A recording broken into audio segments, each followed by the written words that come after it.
There is a voice in your head, and it's not always you. You didn't invite it, you didn't choose it, but there it is, speaking when everything else is silent. It keeps you company when you're alone, when no one is watching, when you think you can finally rest. That voice analyzes every mistake, even the ones no one else remembers. It replays old scenes with cruel precision. It changes the details, exaggerates the gestures, and somehow you always end up guilty. What's disturbing isn't that it exists. What's disturbing is how familiar it sounds. It speaks in your tone, uses your words, but repeats ideas that were never born inside you. Sentences you heard as a child, criticism disguised as advice, looks that made you feel small and now live inside your mind. Sometimes it pretends to be logic, other times concern. It says it's being realistic, that it's only trying to protect you. But notice when it appears, right before you try something new, the moment you're about to change.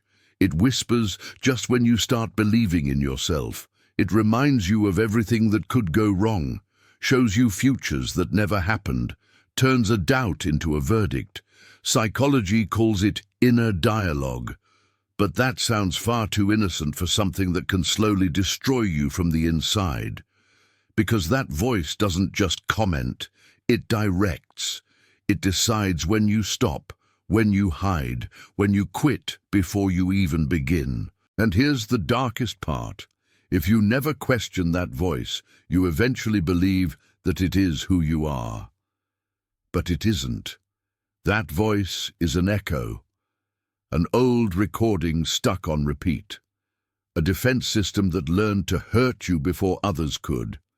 And if it was learned, it can be unlearned, not with force, not with resistance, but with awareness. The next time that voice speaks, don't fight it. Observe it. Because the moment you see it from the outside, it loses its control. And then something unsettling happens. Silence. And in that silence, for the first time, you appear.